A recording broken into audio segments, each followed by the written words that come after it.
Welcome to the Mother May I podcast with Frank and Irene on Strong Island Entertainment.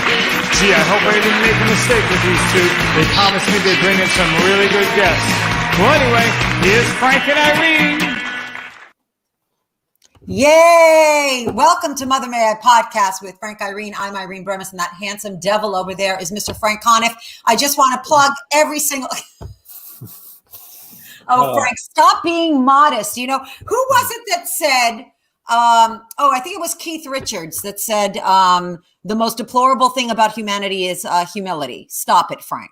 Oh, he said that, really? Yes, he did. Well, that's my second favorite quote of his. My first favorite is, I can't fucking believe that I'm alive. That's my favorite.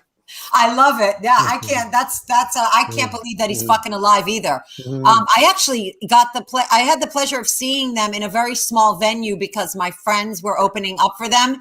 And he is like the Walking Dead. That's right. Yeah. Prototype. Amazing. You through one of your glamorous, brilliant friends, you hung out with Mick at a birthday party or something, right? I did, Frank. Yeah. I wish you were with me. That was amazing. Did karaoke with Mick Jagger. Wow. That was amazing. His ass is tighter than mine, so I wasn't really thrilled about that. Fuck you, Mick. So anyway, that song in the intro, as you know, Frank knows this, but that's my dear friend and Frank's friend, Gabby Glazer from Luscious Jackson. She was the guitarist. I always like to give her a little plug from Gimme Splash. It's balls out. And, she's amazing. Anywho's, so Frank, what's going on? The world is slowly coming into the back into the mainstream. I'm, my capacity for joy is trying to get to 33%. Not there yet, but we're trying. And, I'm just still living life as if the pandemic is fully going on, because you know what? It is still fully going on. Thank you, Frank. And, I got my second vaccine, so I'm about a week away, I guess, from being completely immune. But I'm not immune from criticism. So please be nice to me. There's no vaccine for that for me. There is no vaccine for criticism. Mm-hmm. I know. I think I'm at 20% joy, and it's starting. It's probably going to go up to 70% when I can see you live. So I'm looking. We have to make a plan. Yeah, we have to get together and go to a baseball game. No, I'm kidding. Because baseball is so important, fuckers. Anyway, now, but we have to still socially distance. We have to say, and I'm actually going to Florida tomorrow, and I noticed that on the plane. Wow, that worries me that you're going to Florida. They don't. It's scary. I don't even know why. I actually didn't pick Florida, but I'm going to visit a friend of mine, and there are no protocols in Florida. They don't give a shit. You can. Yeah, they just. Everyone walks around without a mask. They have big super spreader. It's super spreader spring weekend there all the time. I know. Oh my God. In Miami, it's so true. I am a little worried. And plus it's fucking Florida on top of that. Plus it's Florida, which is like, I live on Staten Island, which is like the Florida of New York. So it's already scary. So it's not that much of a transition, but I am a little scared because on the airlines, they don't do the distancing. They do it in the elevator. I entered an elevator the other day and it was like 4 feet and you had to be 6 feet distancing in an elevator. But when you're on a plane, you're like really squished next to each other. Anyway, it's very daunting. I'll let you know how it goes, Frank, but I'm double vaccinated. I'm vaxxed and waxed and ready to go, Frank. All right. But I'm not going to be sitting. It's going to be easy. How long are you going to be in Florida? Just for a week. And it's going to probably be very easy to even add another 6 feet distancing to anybody in Florida. So my hope is that you don't go anywhere or do anything while you're there. I'm just going to stay in the hotel room and pray for the best. That's what I'm going to do. So we have an exciting show. This man who's an amazing, hilarious dude. We all know him. We remember him from Stern. He's funny. He's adorable. He's got one hell of a fucking set of teeth. I hope they're his, but they're amazing. This guy, we love him, Mr. Jackie the Joke Man Martling. I almost forgot to say he also has an 11-inch dick, but I don't know why you didn't make it an even 12 feet, an even foot. It's remarkable. I thought maybe that was. Well, that's a good length when you fold it in half. When you fold it in half, that's Jackie. Well, it's if you get the 12-foot dick, you get a free soft drink. So.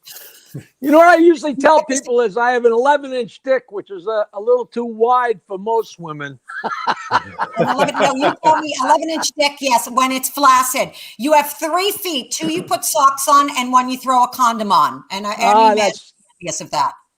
That's a little bit of an exaggeration.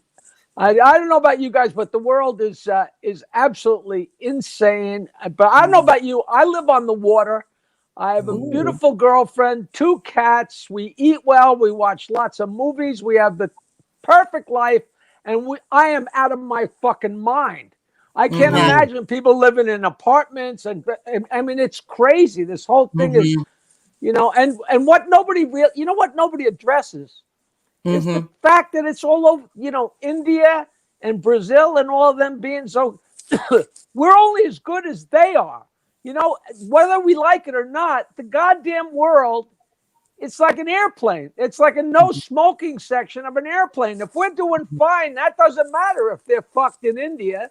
You know what I mean? Because that's on its way here. So, all we can do is the one thing I do is I have the social distancing thing. I finally got that down to a science. I just walk around with my cock out, and if you can see it, you're too close. Oh, well, there we go. I knew it was coming. It had to be coming. It took some time, but it got there. You got to work your way into things, But I think that's what Frank was saying at the top of the show, that, we still have to socially distance. We have to be careful because you're right. If it's in Europe, then if we are not careful, that's us, which is it's easy to see that happening. So don't you get so embarrassed by this country? I thought, what could be worse than people that are not smart enough to get vaccinated? And what's worse is the people that aren't getting vaccinated blocking people from trying to get vaccinated, causing traffic jams and getting in the way. Right. Sometimes you get a little embarrassed by the world. Jesus Christ, these fucking idiots, man, Right. And I'm sure I have friends that say, no, I'm not getting vaccinated. And, it's almost like having a friend who says, yeah, I like Trump. It's like, you have to start evaluating the same thing. Sort of the but same it's thing. It's a little more, it's not as cut and dried. If they say they like Trump, you just run them over. But if they say they're not going to get vaccinated, it's like, maybe there's room for some discussion, but it's. Now Jackie, you've had encounters with Trump through the years, right? Haven't you done roast where he was at and stuff like that? Wow. I have such a story. It's so funny. I got a great story. Well, yeah, I was on the Crazy Hair, the black guy, Don King. Yes, Don King. I was on the dais of the Don King roast, and Trump was the roast master. So I got introduced by him, and and I actually bombed very, very bad, except my opening line was on AP Worldwide. Because my opening line was, I think that maybe Mike Tyson is a little upset with the way Don King treated him. Well, at least that's what he said when he parked my car tonight. But Trump, I have always hated that he would come on the Stern show. Right. He was the only one in the room. He barely knew that Howard was there. He was such an entitled piece of shit. And I always thought that I'll try and not make this too long, but it's so funny. You know what? I was going to play a game with you guys, and I forgot to send you the picture. I was going to play guess who took this photo. I wonder how quick I could. Hold on, give me 5 seconds because it's actually worth it. Believe it or not. Okay, guess who took this photo? Wow, I can't. It's not hard to believe that Trump is such a pompous narcissist that he would ignore everybody and the elephant in the room. And his appearances on Trump were actually major news items in 2016 because on the Stern Show, because that's where he said about the girl, and also that he supported the Iraq War, which he denied. Mm-hmm. She said, Okay, so you're holding. Okay, from left to right, that's Nick DiPaolo, Bobby Slayton, Woody Allen. Oh, I thought it was Woody Allen. Yeah. Jay Thomas and me. Oh wow! Oh wow! Woody Allen. There we go. Nick DiPaolo, Bobby Slayton, Woody Allen, me, and Jay Thomas. So guess who took the picture? Trump. No, I'm going to say Soon Yi. Soon Yi. No. She doesn't know how to take a picture. She was too young. You will not believe this, but it leads into the story. And I hope the story isn't too long. That picture was taken by Jeffrey Epstein. Oh, my God. Oh, okay, wow. So listen to this. I'll make it as quick as I can. Bobby Slayton used to always say to me, you know who Slayton is, of course. Yeah, sure. And Slayton say, oh, Jackie, there's this rich guy, man. He's great. He has me and Louis Black and Brenner. We get to go over his house and we have these big dinners. And these people are going to hate you. I'm always like, Slayton, for Christ's sakes, get me invited. Because all he knew is what the guy got in some trouble in Florida for getting massages from underage girls. And I've been to Florida too many times. You know, you could tell, do you like my tan? I'm smart enough to not get on a fucking airplane tan. Okay. But if you go to Florida, there's like 15-year-old girls. They look like they're 30 and they've got triplets already. You know, it's like, so I didn't think that much of it. So finally he calls me one day, says, Jackie, you're invited to dinner. So we all go to dinner and it was spectacular. Woody Allen said he never watches TV or the movies or anything. So he didn't know Jay Thomas's Lone Ranger bit. And like a Queen's performance for the 8 of us, Jay Thomas did his whole Lone Ranger thing. I'm sure you know that thing. It was he used to do it on Letterman every year. Every year for 25 years. So and Fugelsang and I were both guests on his radio show. He was such a great radio host, Jay Thomas. Such a nice guy. Yeah, I was on there a bunch of times too. In fact, Shuley used to go on with him. Now I'm doing some shows with Shuley, who left the Stern Show. You know. So let me not get off track here. So we go to dinner and. Smart people love jokes. Brilliant people love jokes. Mathematicians, especially scientific people, because jokes are little problems. You're given a certain amount of information and it leads to an answer. So Epstein was enamored of me. You know, he loved me and we talked, blah, blah, blah. And he actually invited me and I came back a couple of weeks later by myself and just him and I had dinner. And he said, Jackie, I'm going to Harvard tomorrow night because I give them millions of dollars. And I'm going to see Noam Chomsky give a speech because I give him millions of dollars. And I'm telling you, he says, Noam's going to give his speech for all these brilliant people from Harvard. And after his speech, we're going to go in the dressing room and we're going to spend an hour telling cock jokes. Okay. So I'm a fan of this, right? I don't know if I ever told you, Albert Einstein. A guy told me this years ago. Albert Einstein was a huge fan of jokes, a huge fan of filthy jokes. And Albert Einstein's favorite joke was, my dick isn't that big, but I love every foot of it. Okay, that's what Albert Einstein. So I'm here with Epstein. And this is April of, say, 2015, somewhere around. Like Trump was in the mix, but he wasn't fully, I forget at what point. But we're walking out, and there was the painting of Clinton in the blue dress with the stain on it. And I'm like, I know you know Bill Clinton. He can't be thrilled with that picture. He's it's not his favorite, And I swear, you're not going to believe this. But we're walking out. We're at the top, almost like a Columbo. We're about to walk out. I'm about to walk down the steps to leave. His house is like at 9 East 71st Street, which people never say anything about. It used to be a girls' school. How crazy is that? I mean, that's absurd. It's apropos, really, if you think about it. It really is. So it's a girls' school. I think it still was a girls' school while he was there. So after blowjobs, he had to burp them.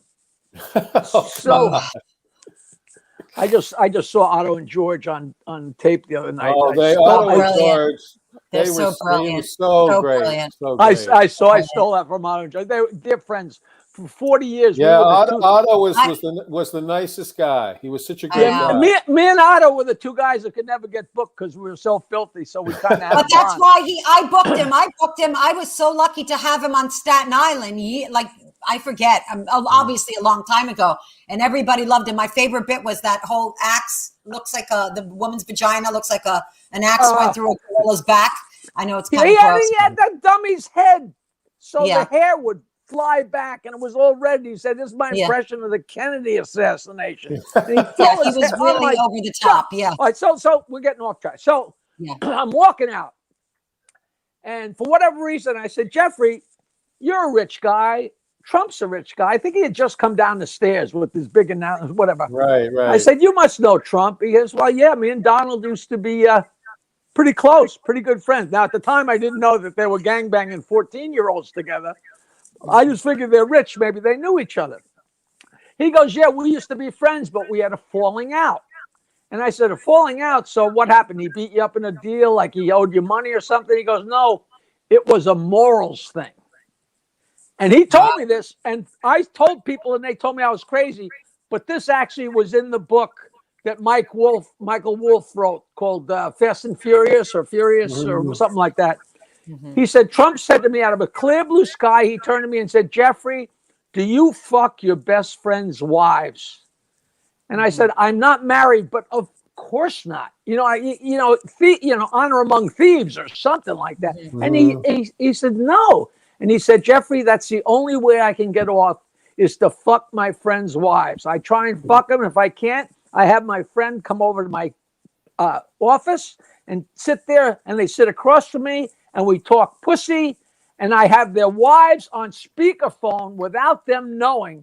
And so the wives can see what lowlives their husbands are, so I can fuck them." And Jeffrey said, that was it for me. I said, "No more Trump for me."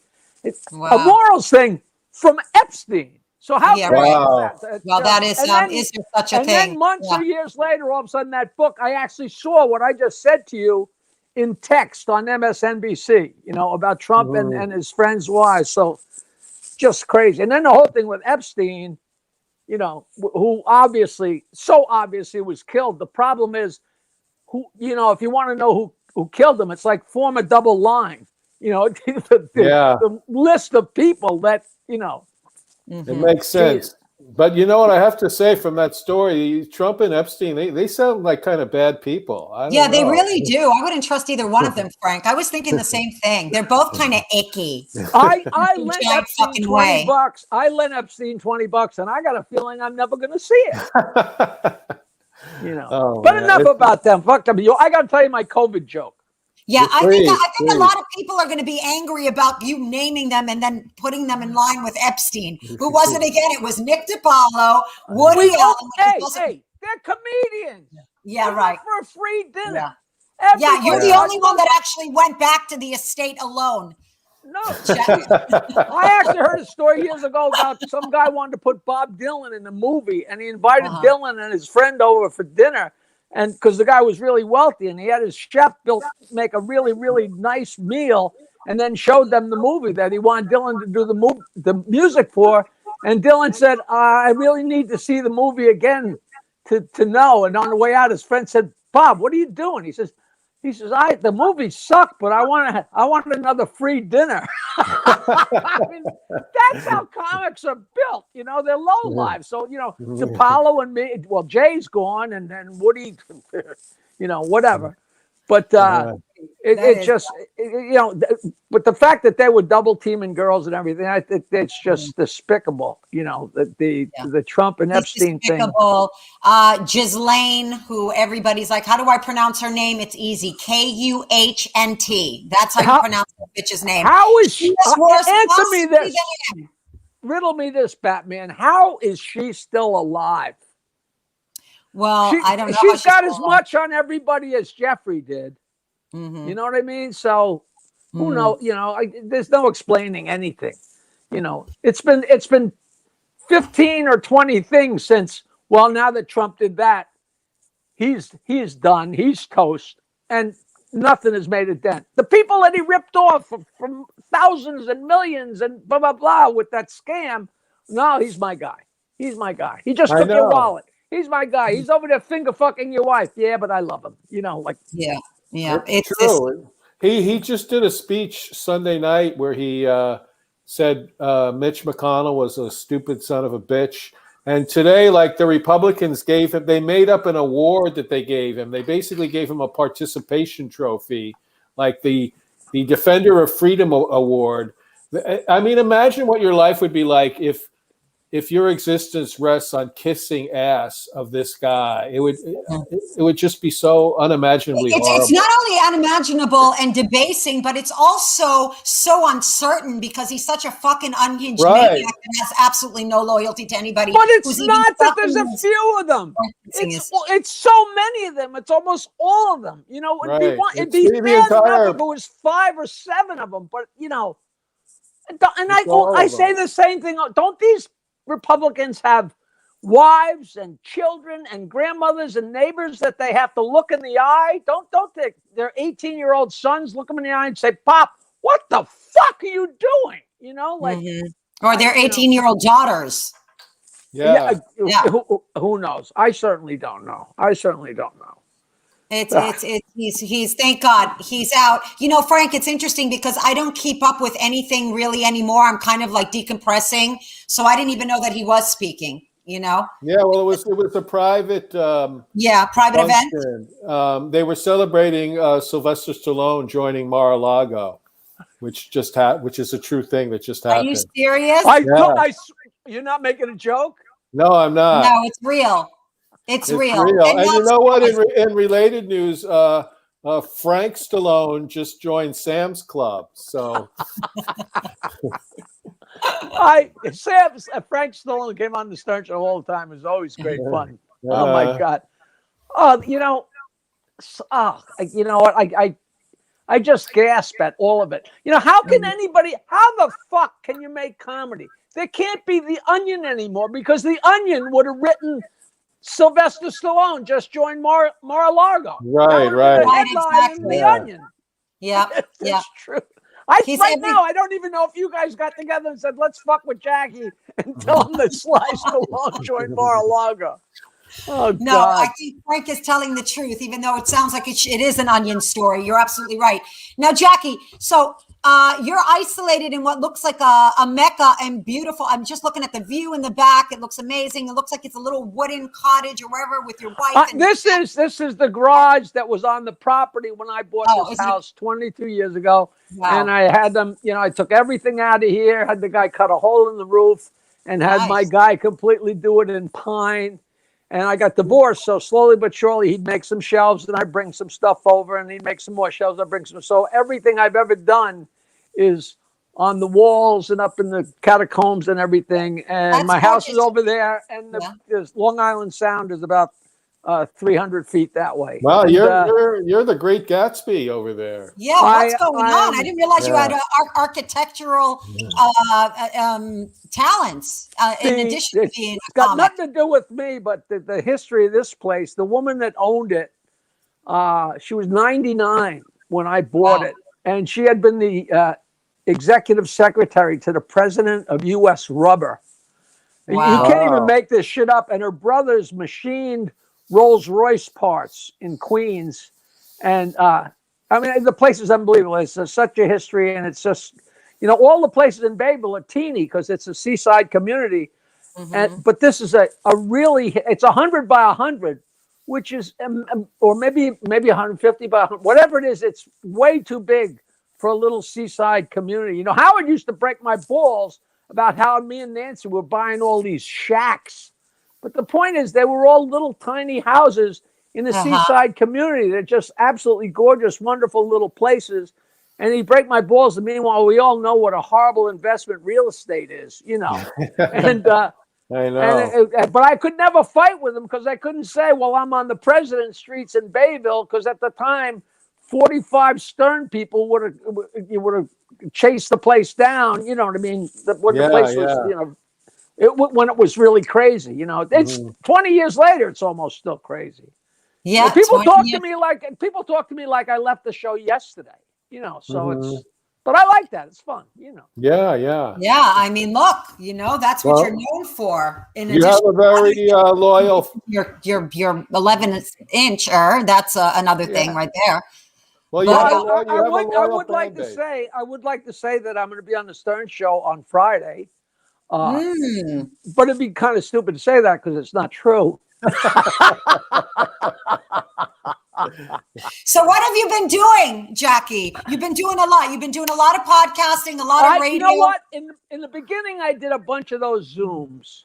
Mhm. But it got to where I would tell people, look, I will take your money. I have no problem taking your money. But it's such, you get 8 people on the screen, 12 people on the screen, 6 people on the screen, but then 8 people on the next screen and 8 people on the next screen. Nobody has any attention span. So I'm even just talking, forget about telling jokes, telling a story. They have no attention span. So all of a sudden one guy's yelling for his wife and another guy's dog is barking. And you want the microphones open so you can get the reactions. And it's just such a frustrating waste of time. I used to say, listen, I talked a lot of people out of it. I said, look, $500, $1,500, whatever. It was like really nice money and it's so easy. But I said, but you're not going to get your money's worth. And it's, it's just not a good, it just sucks. This is fine. There's 3 of us. Even 4 people works, Mhm. But it's too good. I do 1 million of those cameo.coms and I love them. Mhm. And all the comedians, everybody's freaking out because, I remember my wife used to say to me, because, I'd be on the Stern Show all week, blah, blah, blah. And then I finally do a show. And Nancy used to say to me, boy, it's pretty obvious who had a good show last night. I'd be like, what are you talking about? She said, you are a different person the next day after you've done a comedy show because there's a little spring in your step and your reason to be alive. Right. And if you go a little while without doing a show, you get antsy. And now nobody's doing any shows, and it's fucking crazy. Yeah, I know. I do these little cameos, and it's like 2, 3, 4 minutes. I tell jokes, laugh at myself. Tell jokes, laugh at myself. I hate to say it, but it's methadone. It's like my methadone. It's just enough laughs and just enough of a rush that I get through. And some days I do 5 of them. Some days I do 2. Some days I don't do any, or I'll go a couple of days. But it's made for me, Irene, because people say, make fun of my mother. She hates her Jewish husband. Do it. Has happy birthday to my brother. He loves shit jokes. Tell my sister that her husband's a piece of shit. Whatever they ask for, and I hit every long. And there's a joke for every situation. I got like 100 5-star reviews. I don't make a lot of money, but they're fun. They're fun. Are you guys both doing that? Are you guys doing that? No. Go ahead, Frank. Now, are the cameo? Is that a thing you initiate yourself, or did someone ask you to be a part of it? No, you initiate. You just go on there and sign up. When they approached me years ago, however many years ago, I have no idea. They said, you want to be on cameo.com. And I said to myself, all right, Jackie, whatever career you had is over and you're definitely sliding down the hill rapidly, but you haven't gotten this low yet. But then like a year later, I saw that, wait a minute, everybody's doing these stupid cameo things. And then I started doing it. And at first I charged a little bit more money. And I said, no, fuck this. I charge $50, which is pocket money for people. And if you have a friend who's having a birthday, it's such a simple, especially for a Stern fan, it's such a great investment for them because they have this thing forever. It's something they have forever, So and it's like a new joke that you're writing. It puts pep in your step, like you said, because Frank and I, we were talking about how comics feel great after a show and also can feel terrible when they're not doing stand-up or if they have a shitty show. But how fun it is and how it really has such a huge impact on our moods in general when we do stand-up. And a lot of comics haven't been getting up. I'm just happy to be able to get out of bed in the morning, get up. You know what? It's been hard for me is I really miss being resentful about all the shows I'm not being booked in. That I miss. Right. You're not getting booked, but neither is anybody. So how can you be jealous and pissed? Now, Frank, I got to say, every single person I know has put on 30 pounds, and you look like you've lost weight. Frank has lost weight. That's not fair. How the fuck? I'm assuming you're not ill. Not anymore. Not anymore. But I I made, was, because that's how he lost the weight. yeah, I made the very smart decision of having a quadruple bypass about 2 years ago. Oh, And that's a good Turning me idea. on. That is a good idea. and after that, I wasn't hungry for 8 months, so I didn't eat anything, and I lost all this weight. And I just kind of got in the habit. My eating habits got better, and so even when the pandemic started, I just kind of stayed in those habits that I had already started. So and I still and also I exercise every day. I go for a long walk every day. So that's he goes for a walk that I can't keep up with. It's like I always call it urgency. It almost feels like you have to go number 2 and number 1, and you leave everybody. Well, that's true though. You that walk is like true. you've got fire on your feet, bitch. It's like I can't keep up with him. And, you know, and he I goes walk a lot miles. too. It's beautiful here, and I live for it. And God bless, you know, books on tape. You know, I could walk to the moon and back. You know, Yeah. you know, I just got the Mike Nichols book, and it's been I raining. read that book. It's It's great. been raining for Great. 3 days. I'm like, stop the fucking rain. I want to hear about Mike Nichols. You know, Yeah, it's great. You know, there's so much good stuff. There's so much we can do, you know, like, you know, during this pandemic, we were talking in other shows with other comics. Now comedy clubs are kind of reopening. People are starting to go out, of course, for less money, because the clubs are also hurting so much that even if you are doing stand-up now, don't expect to get paid at all or what you were being paid in the past, because the clubs just can't afford that anymore. But it's given us all an opportunity to do other things, you know, like Frank has reinvented himself online doing the Mads with Trace and him, and they've been making a lot of money, and it's given people an opportunity to catch up and write or just, just What I don't know what you do. What are you doing? What she just my friend from Mystery Science Theater 3000, we do monthly live movie riffing shows that we've been performing, and they've been very successful. So I've been very lucky with that. But it is frustrating, like Jackie said, you know, when you're doing a Zoom show, which I just did one at Governor's, they have to mute the mics, you know, so you're not hearing the laughter, and that's what ignites a comic. So that's kind of weird. You're just there's so much give and take. It's like, would I rather do this, or would I rather be doing nothing? And then when you when you do that balance, that's different. You know, would I rather be doing a show where you can hear people laughing, or even hearing them not laughing, so you can react to that? You know, right? It's without the audience. It's stand-up comedy is just a live thing. It's not stand-up comedy without an audience. It's public speaking otherwise. You know? The problem with me is it doesn't affect me. I can do my show in a fucking elevator, because I'm going to tell my jokes and laugh at them no matter what. But it still does matter. But it's crazy how it affects everything. We went out to dinner 2 nights ago, and all these places are building tents and putting in, heat or putting them on the sidewalk. But now they're allowing more and more people to come in. And we went the other night for dinner, and they still had this huge tent, but they also had the restaurant. It took us 2 fucking hours to get served. But you don't want to complain, because these poor bastards haven't made a nickel in so long. You know, like, I'm almost thrilled that it took that long. It's like, let it make a few dollars, you know. Let it make a few dollars. Now, have you been vaccinated, Jackie? We got very lucky. My nephew's fiance at the time, he's now married, but he just got married, and his mother-in-law, you know, we got very lucky, and I had signed up long time ago, and we were supposed to go April 5th to Belmont, but this was months and months ago. I'm like, holy shit. And then all of a sudden, boom, we went, and then boom, we got our second one, and that was already a long time ago. So wow, we were very, very lucky. So many people are pulling their hair out trying to do it, and you know, and a lot of the websites are so fucked up, you could go crazy, you know. Yeah, it's frustrating. Yeah. How about you guys? You taking? I got doubled. Yeah, I got my April 5th, as a matter of fact, is when I got my second dose. Congratulations. And you, Irene, you got yours?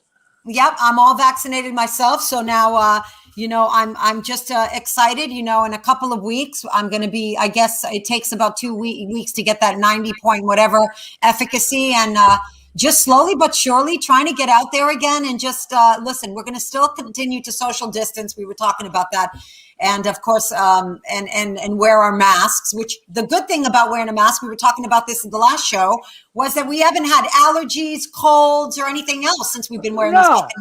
Well, and everybody, I mean, for years and years, I would get into elevators with Asian women, these little Asian women, they'd be wearing a mask. I'd say, how stupid is that? And meanwhile, she's probably never had a cold in her life. Right. You know what I mean? Well, So, that's in their culture. Because I was in Tokyo one time. If you have a cold, I'm jealous. You wear a mask. You know, you're respectful to others by consideration. It's consideration, and we've never had that in our society. And it's amazing to me that, you know, when you consider all of the struggles that people have gone throughout the history of the world, and people in America now are like, oh, I have to put a little piece of cloth over my face. Oh God, why? Free me.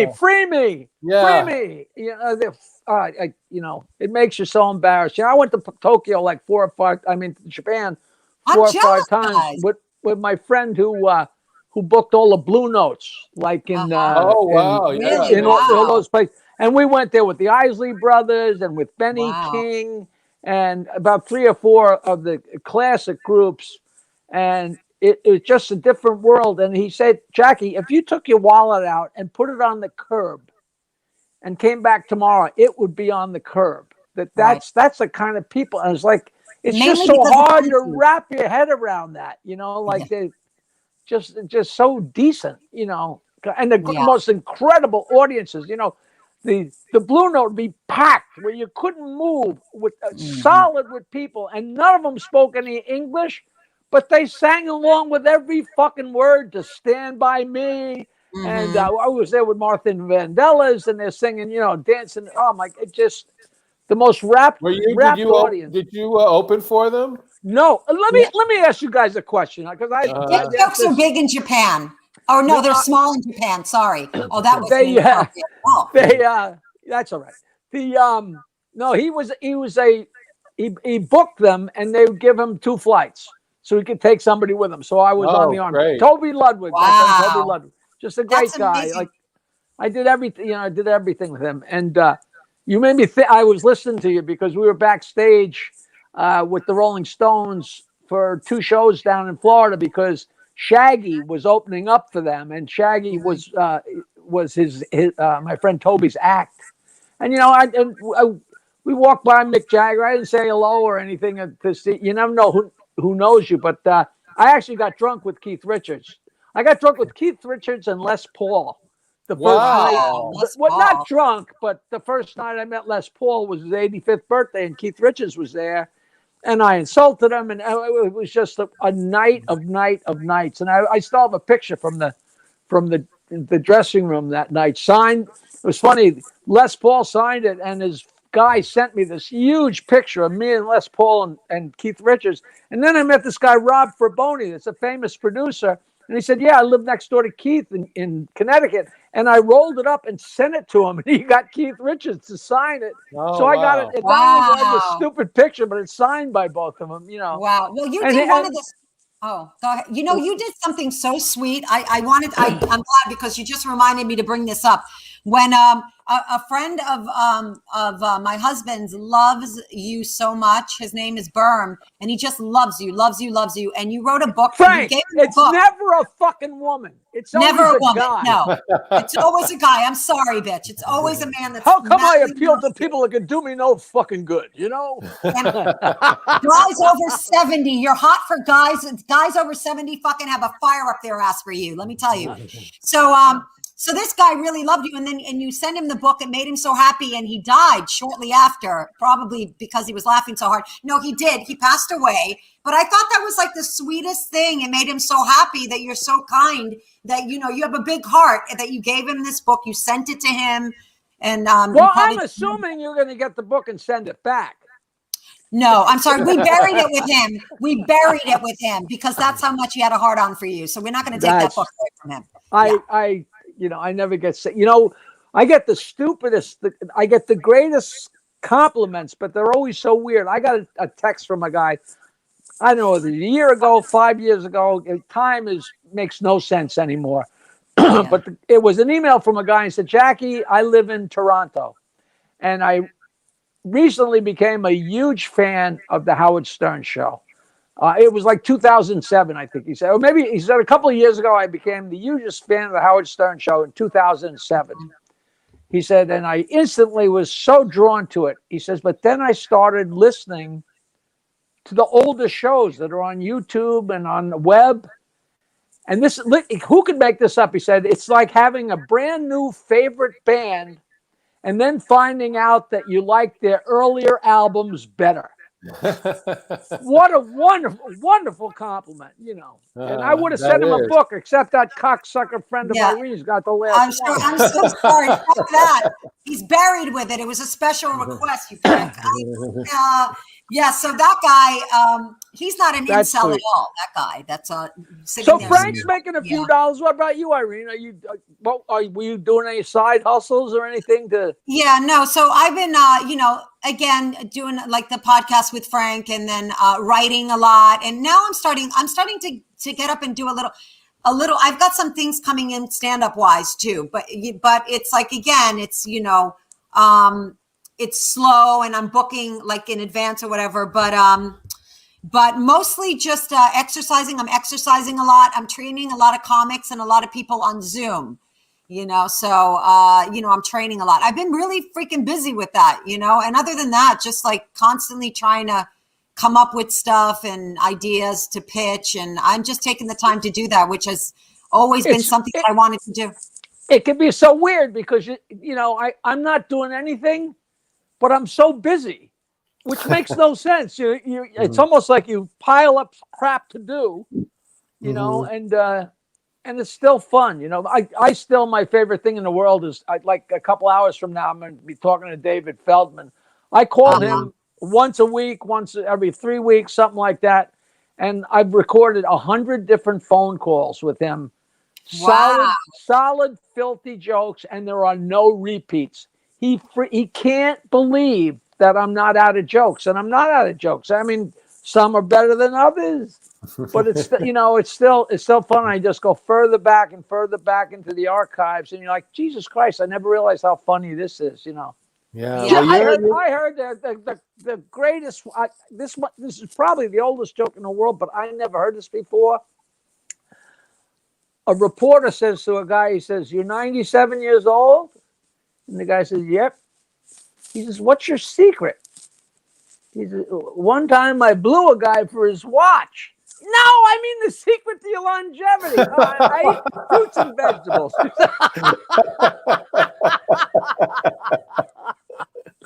I've been laughing at that for a month. That's a really good joke. That is a really good joke. That is a really good joke. Jackie, you're the one, because for most of us comedians, at least, I'll just speak for myself, but I know a lot of other comedians feel this way, is we all dread the moment when we're around people who aren't in show business, who aren't in comedy, and they find out you're a comedian. Oh, God. And they Make me laugh. They say, "Oh, you're a comedian. Tell us a joke." You're the one guy that can, like, they can totally step up to the plate in that moment. The rest of us are like, well, I could do my bit, but it has to be in context with my other bit that I did. And, Right. Me too, Frank. Me too. Yeah, you're going to go up to Mickey Mantle at a party and say, "Hey, hit home run." Exactly. Remember the old story about, what's his name? Vic, I forget his name. The guy. No. The guy that played Ben Casey. Oh, Vince Edwards. Vince Edwards, and he said it would make him crazy because he'd go to the Playboy Mansion to hang out and meet chicks, and people would come up and say, "Hey, my arm hurts." And he'd like, "You fucking moron! I play a doctor on television. I'm not a fucking doctor. I'm not a real doctor. I'm not a real doctor." Well, Frank, I always have a go-to joke that I like to do when people ask me that. And one of my favorites is, how do you make a little dog? Oh my God, I can't believe this. Wait a minute. You know this one. How do you make a tissue dance? No, how do you make a little dog? What is it? Boy, come on, Jackie. By now the people at the party have drifted off, Irene, to the next group, And then I just take off my shirt and bring them back again. Hold Does on that a second. work? Does that work? Because I have tried that, and it doesn't work for me. Well, it doesn't work for you. It did for Berm. If you did it for him, you would resurrect him from the dead, okay? Lazarus Who. You want to see him come back? Take that shirt off, bitch. Give him a lap dance while you're telling a joke. I never get sick of the stupid. Come? That's what it was. How do you make a little dog come? How? You pull on his little cock. Oh, wait, how do you make a little, wait, okay, I did fuck that up. Sorry, guys. Forget it, Frank. You're right. We're lost. I'm lost with this one. Okay, we need Jackie. Jackie, now tell me about your jokes. Are they all original, or are they like jokes? None are original. None are original? A smattering, but over the years, there's been enough of them, and there's nothing more exciting to me than when I get an email from somebody like, Jackie, have you heard this one? And it's actually one of the ones I wrote. And I'm like, because if you put enough, if you add to the pile, there's nothing new under the sun. I have this discussion with everybody. Because I tell them, listen, if you think you can come up with something about fucking, shitting, pissing, farting, or vomiting that somebody else hasn't come up with since the beginning of the time, you're out of your fucking mind. These jokes have been around. Whatever was written about Cleopatra, they said about Dolly Parton, and now they say it about Katy Perry. Nothing changes. One of the examples I give, there's a joke that was, if somebody sat down to write a joke for Rodney Dangerfield, they would have written this one, because it is the exact joke. It was, I told my friend, my wife cut me down to twice a week. Some guys she cut out altogether, right? And I'm reading, Gershon Legman. That's a joke from the Civil War. And the soldiers are complaining about rationing. Oh, they cut down on my food and they cut down on my ammunition. Oh, yeah, well, my wife cut me down to twice a week. Oh, I know some soldiers she cut out altogether. That's 1862. Right. This stuff is just, because it's timeless. It's all timeless. Yeah, And that's what the whole war was fought over, because the North thought the South was hacky. Hey, I've been fighting that battle. There's no north-south for me. I'm fighting the battle for both sides. I don't care. I just fucking love them. I don't care who it is. You get scientists, comedians, baseball players. I don't care who it is. And you put them in a room, they're telling dick jokes. That's just what people do. And if you're good at it and it's fun, it's fun. I don't know anything. It's very true. That's because all I also, know. like I've performed in front of, like, supposedly like hipster crowds, like they're just into like sophisticated comedy. And if you do a dick joke, everybody, yes, they'll like the sophisticated stuff you do, but if you do a dick joke, they'll love that too. Yeah, they'll love it. And you know what? We'll shut a room down if you do a vagina joke. Then no one's laughing. It's not fuck funny them. at all. I would say, like, so many comics, they're so smart and hip and creative and blah, blah, blah, blah, blah. And I say, oh, that's all well and good. But what about the part where the people laugh out loud? To me, the definition of a comedian is somebody that makes people laugh. And I don't do anything worthwhile. I don't make anybody think. I don't make anybody learn all I do is make people laugh as hard as they can laugh for an hour for the last 40 years. And you think I was fucking, worthless. But goddamn, if I had a nickel for every person that said to me, I have never laughed that hard for an hour in my fucking life, to me, that's gold. Not like, well, that's what it's all about. That's what it's all about. It's true. Absolutely all about. The main thing is I don't claim to do anything else. When people say, oh, you're a good comedian, I'm not a comedian. I'm a joke teller. And I really think there's a difference. So I don't claim to be a comic. I tell dick jokes and I make no bones about it. And I just fucking love it. Yeah, no bones in my dick. That's an interesting choice, right, Frank? Jesus. I haven't had a hard-on since the second Woodstock. Jesus. And I'm afraid that might even be an exception. I want to look at my little dog joke. I'm not over it. You guys. This is Jackie. You know this joke because I brought it up on John's show and you knew it. But you can't say what's the joke about a dog. Wait, let me see. How do you make a little dog? What's that town in France? Come on, you know that town in France. Yeah, you're right. Get a little information. A little dog. You know, you give a girl a nice set of tits, they think they can do anything, Frank. One nice set of tits, they think they rule.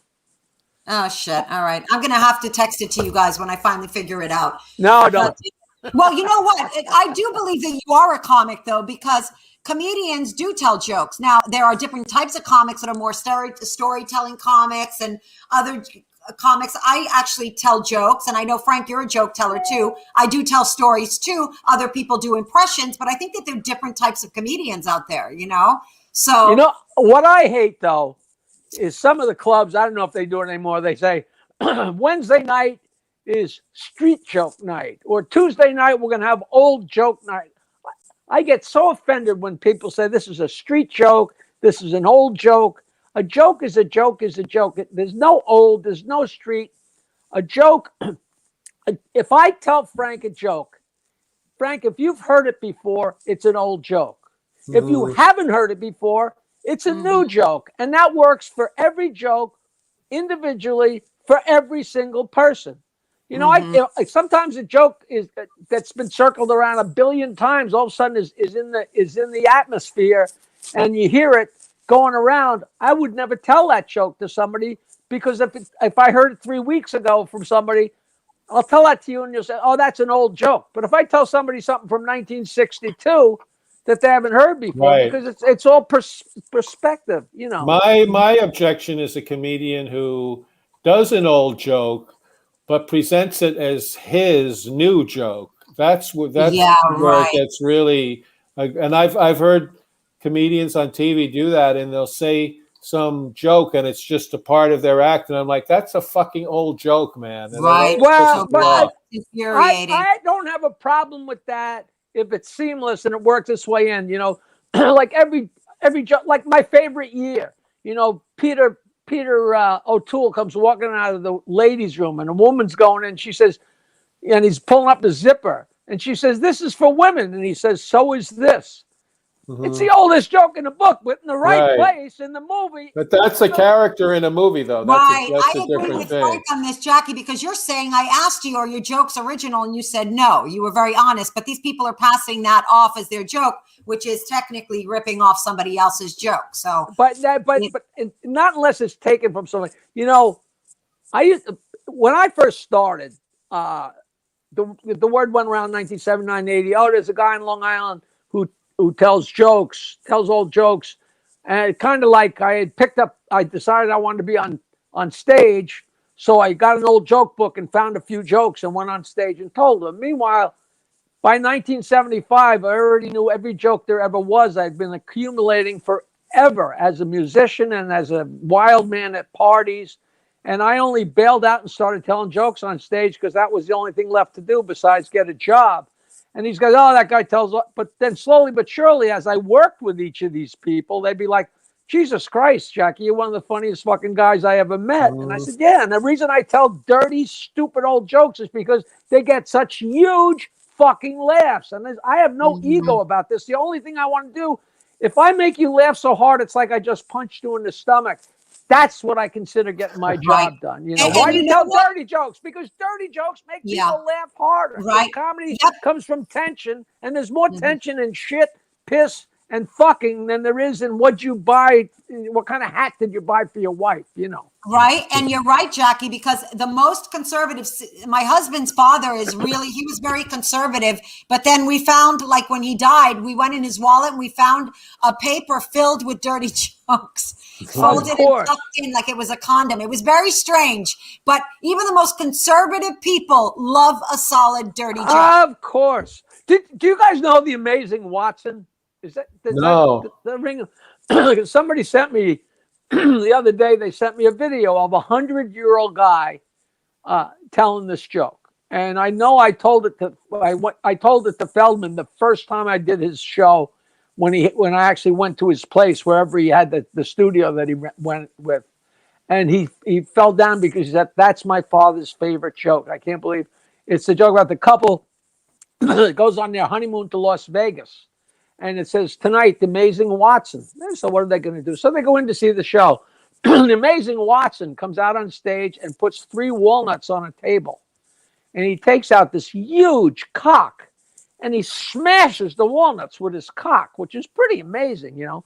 So 40 years later, it's their 40th anniversary. They go back to Las Vegas and they see the same sign tonight, the Amazing Watson. They can't believe it. And they go in and the Amazing Watson comes out on stage and he puts 3 coconuts on the table and takes out his huge cock and he smashes the coconuts with his cock.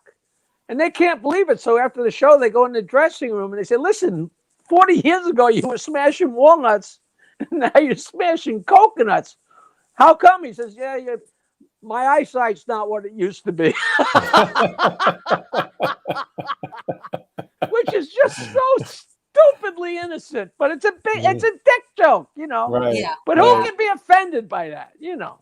Oh, well, there are plenty of people that can be offended by that. I think I got the joke. I really do this time. Okay, let's How have do you it. get a little dog to stop barking? Pick him up and blow him. Yeah, you pick him up and suck its dick. Why am I not getting laughs? I think it's a funny joke, all right? No, not good? Well, the setup was longer than Lawrence of Arabia, but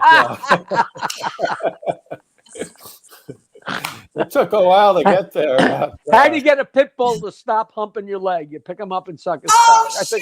That's what it was! Of course, that's what it was. Fuck, man. Why didn't you intervene? I still didn't have it right, Lawrence of Arabia. Oh, my... No, it's longer than a goddamn...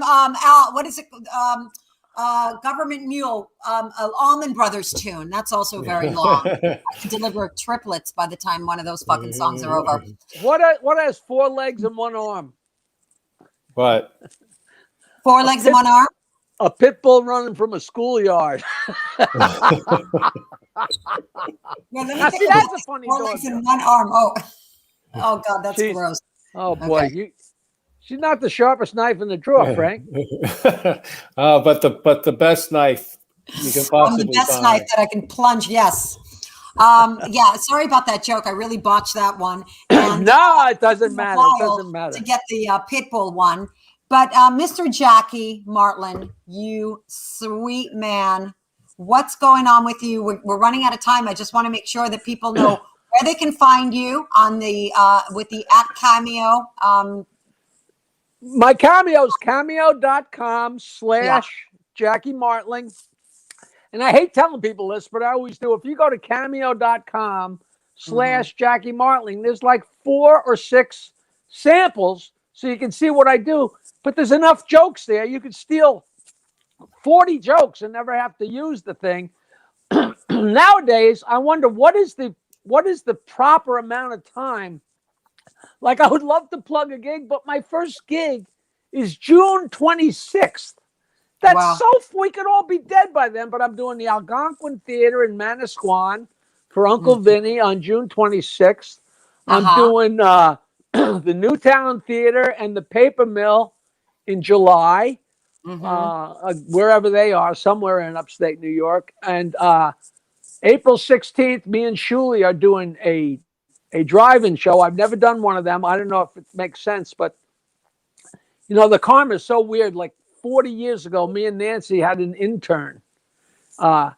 This guy threw a show at Post College and had me and Gary come out, and they didn't want to give him a big room because they didn't think we'd have anybody. And they had a line twice around the block at Post College.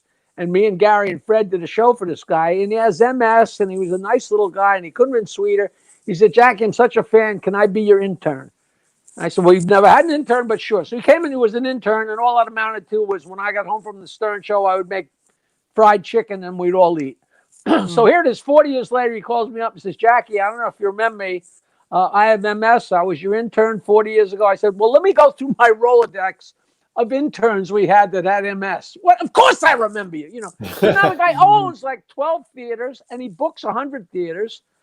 And he's all ready to, my documentary is done, but we got no place to show it. You know, they put together a documentary about me, but the point of it is to go to the film festivals because there's nothing more fun than the Q&A after a documentary, especially if the Stern fans and the people, and it's a great documentary. So I don't want to just have it on Netflix or something like that. It'd be lost immediately. That's if they take it. But this guy owns this drive-in up in in Middletown. So me and Shuli are going to do a show. The reason I said yes to it is because there's actually 100 seats in front of whatever the stage is. So you're actually playing to some people besides, I don't know if you guys have done it, but I can't imagine playing to cars and having people beep. I mean, like, You're talk about it. You're honking. What It's an like an easy way to applause break. heckle. You know, we went to one film festival and it was an outdoor driving thing.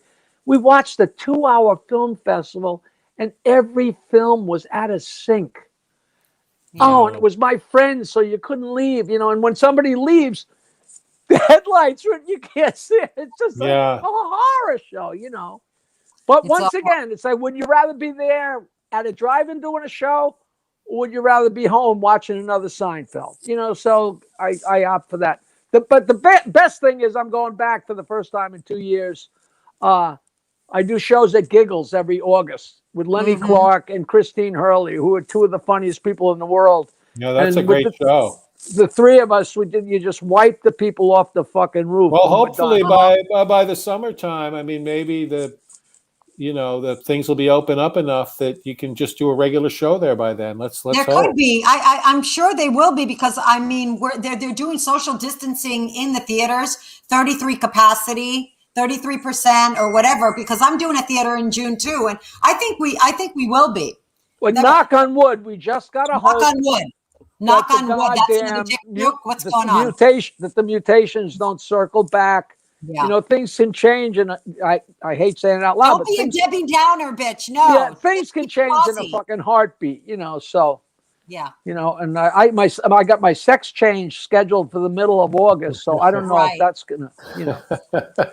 That's very sexy right there. Well, amazing. That's very a little longer sexy. than Lawrence of Arabia trying to open up that joke. I think you have me beat with that fucking plug yourself at the end. So I will not leave without telling you my two new favorite jokes that aren't new anymore, but I'm sure you heard them, but I don't care. Grandpa takes his grandson on a sightseeing trip, and they go to Pennsylvania. And he says, "Sonny boy, you see that field? That's where they fought the Battle of Gettysburg in 1863. And you know, Sonny boy, there's a lot of people that say the Battle of Gettysburg was the turning point of the Civil War." And the kid says, "Duh, Grandpa. Tell me something I don't know." He said, I could fit my whole fist in your grandmother's asshole.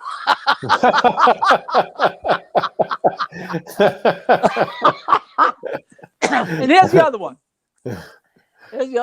Girl goes to high school prom and she sends her mother a text. "Ma, the prom was great, but now I'm at the beach and I'm freaking out, Mom. I got cum in my hair." And her mother sends her back a text. "Honey, I'm glad the prom was great. Listen, sometimes when you're sucking a guy's dick and he decides he wants to spurt on your face, they pull it out of your mouth. And honey, they can't really control where it goes. And sometimes some of it goes in your hair. But it's not a big deal. Just jump in the water. It'll wash right out." And she texts back to her mother, "Mom, thanks for the information, but I meant to type gum."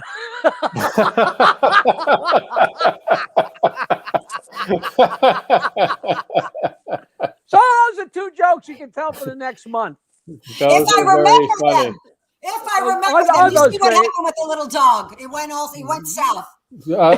Irene's way of telling that joke is going to be, what's the one about the cum in the hair? Wait a minute. There wasn't gum in the hair.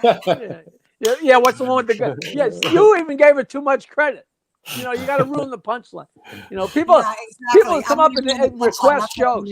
I used to go off on people at shows. They'd request a joke. I'd say, "Listen, what's a joke? Let's review. A joke is a story with a surprise at the end. You want me to tell you a story with a surprise at the end that you already know, you fucking idiot." You know?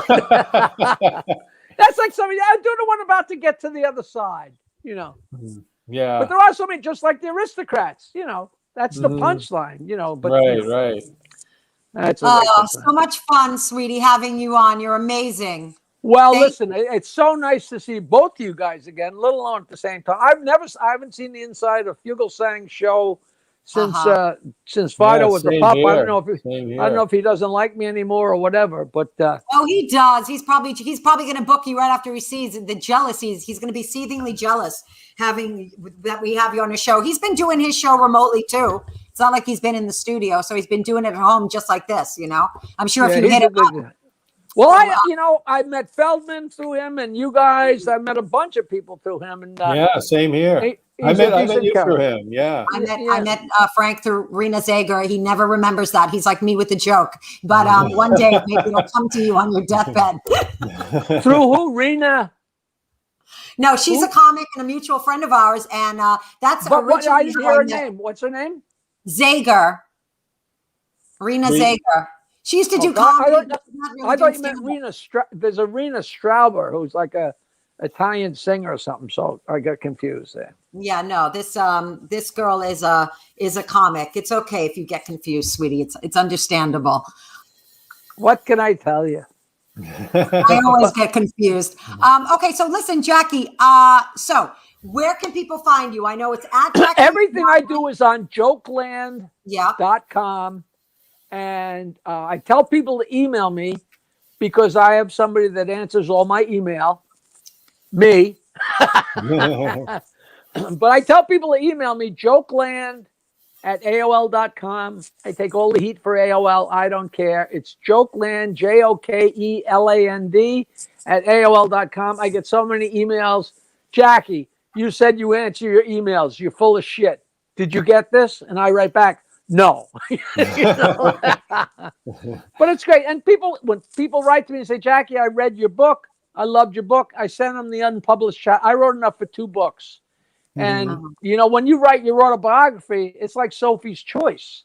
Do I put this in? Do I put that in? I can't believe I completely didn't put the chapter in the book about the making of Private Parts, which probably would have been it's like the best chapter. It shows how they mistreated me, underpaid me, how much fun it was, what a delight the whole thing was, so, it hits on all the cylinders. But that's, I don't even bother to promote it anymore. But The Joke Man, Bow to Stern is my autobiography, and my documentary, when it finally comes out, is by IKA, and it's called Joke Man, and it's got Penn Jillette, Artie Lang, Willie Nelson, Mark Cuban.